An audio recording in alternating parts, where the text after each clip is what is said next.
This is a summary of what happened at the Fulani High Court today, where Nnamdi Kanu continued his trial according to the Zoological Republic of Nigeria. So this is a summary of what transpired at the court today. And according to the information and what we heard from this clip you're about to watch, Nnamdi Kanu, the DSS witness, and every other person in the court break down. When I mean break down, like they break down in tears. I don't know what is really making them to break down in tears.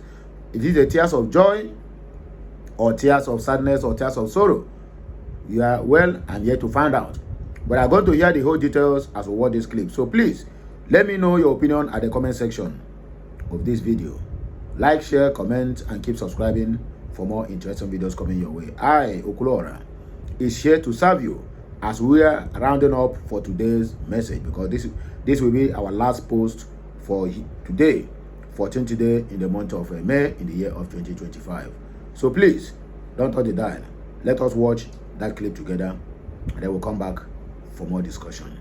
So this is actually the latest updates coming from the Federal High Court in Abuja concerning Mazi Nnamdi Kanu's court hearing that happened. So today is Wednesday, May 14th, 2025. And Mazi Nnamdi Kanu arrived at the Federal High Court in Abuja for the continuation of his trial. So as usual, the court started and the federal government was fully represented by Chief Awomolo and his team. Nnamdi Kanu's defense team was also led by Kanu Agabi. In fact, more top lawyers joined his team today, showing strong support from across the country. Now, the defense said they were ready for cross-examination and that the DSS witness returned to the stand. Before the cross-examination began, the prosecution asked to submit one last thing, a medical report about the death of Ahmed Gulak. The court accepted that particular document. Then they proceeded. The real questioning started. Kanu's lawyer asked the DSS witness, many tough questions today. Some of the questions include, was Kanu kept alone in a cell? Why was he kept in a detention for so long? Who ordered his solitary confinement? Did the DSS follow UN rules, which says 15 days max for isolation? Has he really been in detention since 2015 without proper trial? The DSS witness, couldn't give clear answers to all these questions Nnamdi Kanu's lawyer asked. In fact, the witness kept on saying, "I don't know, my lord. I don't know, my lord." Now, too many "I don't know" answers was very obvious. In fact, the witness admitted the following: he doesn't know when Kanu was arrested. He doesn't know how long he has been detained. He doesn't know if the charges were, changed or dropped. He doesn't know who else is involved in the case. He only acted based on a letter from the Attorney General. This was what the witness admitted today. At one point, when asked about important documents, the witness said they are in my office, and people in the court, burst into laughter. It was really, really hilarious. Now, Kanu's lawyer also asked if Southwest governors created the Amotekun, that's a vigilante group that we all know in the Yoruba land. Did the federal government write letters or arrest them like they did with ESN? Now, the witness said he was aware of Amotekun but gave no strong answer. So, after all this drama that happened today, after hours of questions and confusion, the court had to adjourn the case to May 21st and 22nd, 2025. These are all the things that happened in court today. Anyway, listen to what Sowore is saying about this issue. Don't forget to drop a comment, drop a like, and subscribe. Stay tuned, guys. One guy who says, we want justice, we don't want to stay in Nigeria, we are holding him perpetually, using the judiciary or judicial, subterfuge to keep the trial. And everybody who knows what they are doing understand that it's not a judicial matter. So Nnamdi is essentially a political prisoner. He's a political hostage. Well, I'll call him not a political because he may not whomever is in power, except me, will keep him in jail. So do you think that Igbos generally are endangered species in Nigeria? Going back what you just narrated. The truth, that's the truth. Nigeria did not forgive Igbos since the end of the Civil War. What did they do? Because they challenged the real estate of the British called Nigeria. So, and they didn't forgive them since then. So everything that's been done after that, we know this is the unspoken truth about the country called Nigeria, that they did not forgive Igbos for the Civil War. The Igbos were the victims and they have forgiven the victims. So why is it difficult for the victors to... You are preaching to the choir. And because he had mentioned once that, in an interview once, he had mentioned that the Igbos will never be president of Nigeria. There is a perpetual, narration to keep the Igbos the way they are. Yes, so no, it's not about even the presidency. If they find an Igbo man that is malleable, that can work in their interests, they can make him president if he doesn't have any power. You can be a president of, you can be a president of Nigeria and not have the powers of the president. When they wanted to destroy the landmark, who was the minister in charge? It's not an Igbo man. And Moka is Igbo speaking, also fighting an It's Igbo easier man. for them to use an Igbo man to carry out. If it was done by a Yoruba man, the uproar would have been worse. But you find an Igbo minister of works to help you demolish Igbo businessmen. Can't you see them? So it's easier that way. It's manipulation. It's how Nigeria manipulates people. But I'm not saying that if he was a Yoruba minister, he cannot demolish. They will do it too. It's easy. Anybody could have done it as long as there's an agreement to do it. Because beyond just ethnicity, there's also an elite conspiracy against Nigerian people. So an average poor person is endangered. But you are likely more endangered if you have committed a generational crime against the Nigerian real estate. Owned by being an Igbo man. Of course, that's the truth. That's why you are saying, oh, you're Yoruba man. If based on what I say, they even tell me I'm not Yoruba enough. But I'm of mixed heritage. There's a part of me that is Ijo. Okay. And we are the Ijo speaking Yorubas. We're the Yoruba speaking Ijos in Ondo State. Okay. So they call us Ijo Apoy. Ilaje area. No, it's Ilaje. So we're next to Ilaje. Okay. But my great-grandparents came from Yoruba side of things. But the stream that Sowore is named after is in Ijebu waterside. Because that's how they came. So, but, I don't speak to people based on ethnicity. I don't define myself based on my ethnic heritage, even though I do not deny it. But because it underlies our humanity to be assigned an ethnic position before you can be respected. Are you getting my point? Or before your views can carry on, so you have to be a Yoruba man. And then it was all. So we've had Here comes one of them. We've had Rwanda manage the same ethnic issue in their country with the Tutsi thing after years of genocide. Are you sure they managed it? Well, to a reasonable extent. They had to manage it through genocide. And Nigeria after genocide management. So this is what you should understand. Okay. Nigeria also managed the Igbo problem through genocide. 4 million Igbos. So I was coming to that. Is that not genocide? But you know the problem I have sometimes even with some of our people is that the same people who shot and killed them are more popular in their midst than those who support their rights. The Obasanjos of this world are embraced as authentic people, but these are the people who went and used third commando to massacre Igbos. What did they name this airport after? Murtala Mohammed, one of the most notorious killers of Igbos. Buhari, they kill Igbos. Danjuma, they kill Igbos. Gowon, they kill Igbos. But they even love them more than they love those of us who are fighting. People challenge me that they hate me because I support Nnamdi Kanu, and I say so be it, because I know that I'm supporting justice, and I cannot support injustice because I want political favors from a country. If you want to keep carrying out genocide of political nature or continuation of it, you can go ahead. Keep voting for the criminals who are perpetrating it. Let the forest be voting for the axe because the handle is from one of them. Okay. Yeah, I said something. I would like you to touch more on it. I mean, the Igbos were the victims. Now they are forgiving the victors. There is no place you don't find the footprints of Igbos across the length and breadth. That's why I say you are preaching to the choir. Igbos are not only in Nigeria, they're all over the world.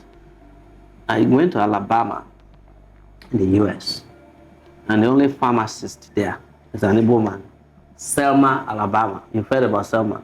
Yeah. It's one of the homes of the civil rights movement, where they cross that Petra Bridge. Exactly. Igbo man is there. Most likely, that's what you find in every community in the U.S.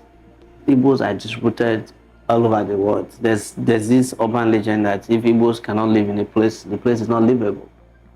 There was a time a New York Times reporter came to Gamboru Ngala after Boko Haram sacked the place. The only person they found there who was not a Boko Haram member was an Igbo pharmacist. So what are you doing here? He said, well, somebody has to treat them. You know, he was that courageous not to stay there. So I'm saying all these things so that you can understand that I understand probably more consciously better than most people do. And that informs the reason I can speak categorically about the victimization of Igbo. Otherwise, it is a taboo. Politically, it is incorrect to say that Igbos are victimized by an average Nigerian. Okay. All right. Yes. So let's move Because nobody straight. wants to hear the truth. You know, and when you say, if somebody's watching me and I get out of this, Sowore, what's your problem now? Leave these Igbo people alone. You understand? That is the truth. But I cannot, my conscience cannot allow me to accommodate the genocide of 3 million people, 4 million people, and then the continuation of that denunciation of their existence through persecution, in which the Nigerian state is carrying out, either through landmark or Nnamdi Kanu, or, you know, look, I told a story, I think it was on the Honest Punch, that in this country, there was a time they were beheading Igbos, putting their heads in calabash and putting on the trains going east. Do you think that's what's happening in the East right now? Speaking about militarization of the East. Pogrom, you understand? And that's why they're doing it. It's what they're doing. When we did August, what did we ask for? Demilitarization of the East and release of Nnamdi Kanu was one of our demands. But it was the most denounced demands, even by human rights people. They told us, no, don't include Kanu in your demands. Otherwise, we will not join you. Because Nigeria has been made to believe that a crime committed against Igbo doesn't fall under human rights abuse. So let's speak about that crime against Igbo, because a popular, I think I read in your paper recently. And unfortunately also, Okay. the Ohanese people said they should not join the protests, that they are negotiating with Tinubu. They even said that he will release him for Christmas gift, as if he's a Christmas goat. That's not true. All right, so speaking about this militarization of the Southeast, recently I read in your platform, a popular media mogul, owner of a media platform in Lagos State, was dehumanized in the Southeast. He was traveling through Anambra State to Asaba Airport, and he was accosted. He and about 3 DSS officials were accosted by military personnel who, you know, dehumanized them. Told them to lie on the floor. In fact, told them they were going to shoot at them. Told them that they were IPOB. Do you think there has been accusations that most of the people killed in the Southeast in the guise of IPOB are really not IPOB? Exactly. But they were killed by military. Do you think that this is exactly what's happening? These guys are burning down villages, Nigerian army. They are burning down villages. Like, if you are 17 years old in the East, you carry any kind of hairstyle and you run into a military checkpoint, you're automatically targeted. It's profiling. Oh, wow. You understand? But go to Katsina. Listen to this before we end this broadcast. The government in Katsina said a whole local government with tons of bandits have only 5 policemen in their area. They have only 1 vehicle, no military. But there are bandits all over the place. Why is it that banditry and terrorism in the north is treated with kid gloves, and people who are asking for what is recognized by the United Nations as self-governance, the request for self-governance, is treated as a crime against the state? But terrorism is not treated the same way in the East. I traveled in the northern part of Nigeria during the election in 2019 and also in 2023. You can drive all the way from some of the most, you know, bandits havens. Dangerous points. And there will be no policeman or army on the way. Okay. But you cannot travel in the East today. Is 1 kilometer, 1 military battalion. Unfortunately, That is what it is. Before we leave, can I ask you a personal question? Go ahead. You have we have spoken a lot here, and you are more like a repetition of speaking truth to power. Sowore, do you fear for your life? It's too late. No, my life had been taken several times, to the point that all I'm dedicated to is living my life one day at a time. And the reason is this. When I was leaving the university, I did not know, I left the university at the age of 24, 25. I did not know that I would make it up to 30. So I used to say at that time that I was living on borrowed times. I'm 54 now. If I die today and an autopsy is performed on me, they will find the heart of a 90-year-old man inside my body, because it's been a lot. My heart has carried a lot of pain and anguish, but I've carried on, and as a result, I cannot be afraid of my shadows. Okay. Everything has been said. Some will say that it's easier said than done. You can as well get the whole of what is happening from what our brother just explained, from what transpired at the courtroom, and from what Sowore said. What do you think is the fate of our leader, Nnamdi Kanu? Spiritually, Nnamdi Kanu has been freed for a very long time. Physically, they are still holding him hostage, just like I said in one of the videos I published some couple of days or weeks ago.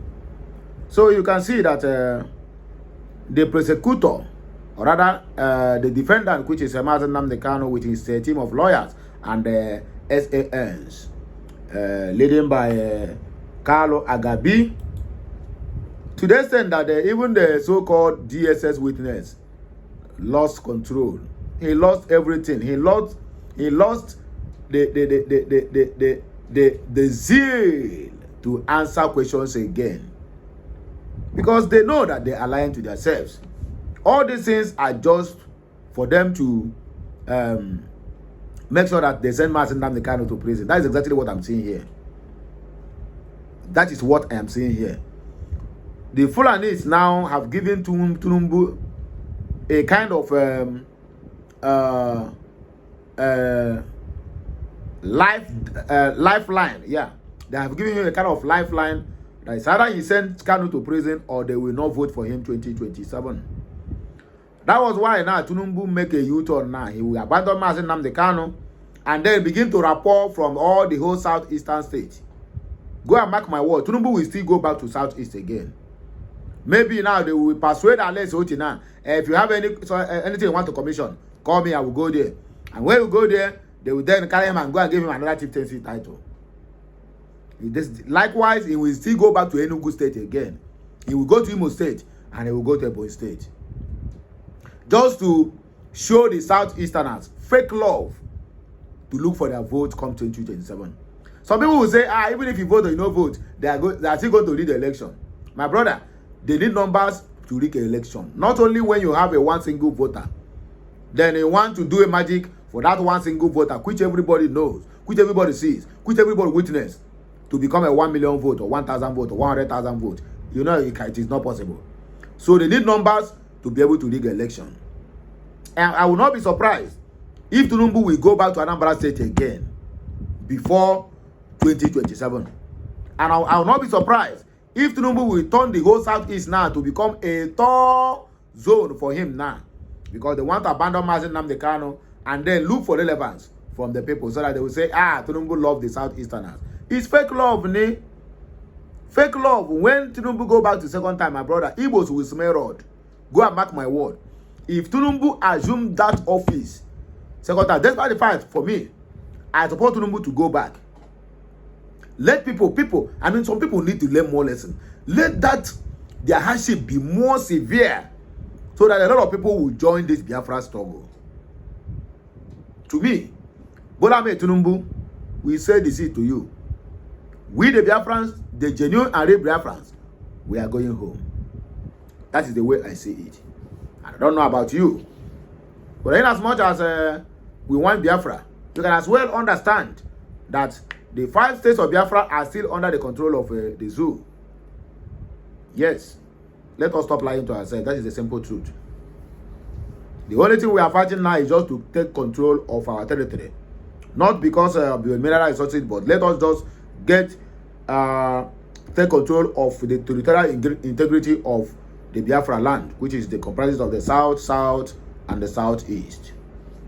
Whichever way it is, I have nothing more to say. As I round up, let us just take some few comments from this video, and then we say good night because Chejela here. Okay, make us see what this guy talk. He said, talking Nigerian said, someone sent this to us. If Nnamdi Kanu is released, Fulani will not allow Tinubu smell Aso Rock 2027. He must please the Fulanis to get to Aso Rock 2027. I sense jail for Nnamdi Kanu and sacrifice for Tinubu's 8 years. Do you agree with him? It is lie, and lie from the pit of hell. Let us see response. Desmond, they said, you are right. We all know your plans.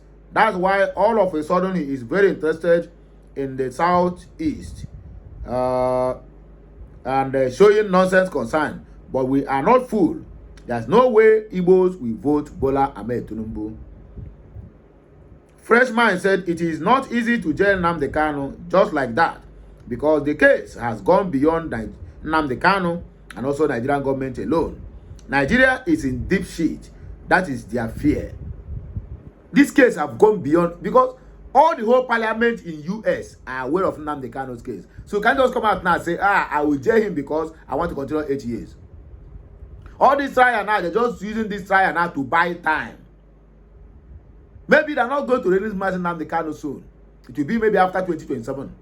The way I'm seeing it too, they are just using this trial now just to buy time. If you say, okay, Motorshow come out the other day and said, 6, 7, 8 is the last day that this trial have lingered, that he's not going to continue, that he have taken much time. The same Motorshow now have adjourned the case from that 6, 7, 8 to 14, 21, 22. Then after that 14, 21, 22, they are going to adjourn it maybe to the end of 2025. Go and mark my word. Then after 2025, it will be the middle of 2026. Then after that, now they will say, oh, now election is around the corner. Then they will put Nnamdi Kanu's case. They will put them for handbrake. You know, they will put them pending. Then after the election, when Tinubu must have sworn in, then they will say, okay, then they will free him because he have gotten what he wants. That is what I am seeing. I don't know about you. Let us continue. Freshman said, one day, God will rise from Nnamdi Kanu and Igbos as a whole. Talking Nigerian said, at Freshman 993, thanks for sharing your thoughts on this issue. Desmond said, thanks for sharing your thoughts on this issue as well. Nigeria's scorecard said, it is possible, but whether Tinubu pleases the Fulanis or not, they have perfected his removal from office in 2027. They are just deceiving him with such offers. And not true. Tinubu does not go, the ruling of Tinubu did not go well with the Northerners. So 2027 is going to be a very difficult situation for Tinubu to emerge. May God destroy that sense. Good guy. Santa said T21 and 24 May he is still in detention. Then we will know what next to do. My people, I beg you, let us just end it here. More of the videos will be coming your way as we proceed and the other things follows. So have a nice day. And may good Lord continue to bless us all, the Father and of the Son and of the Holy Spirit. Please like, share, comment, and keep subscribing for more interesting videos. Que Messiano.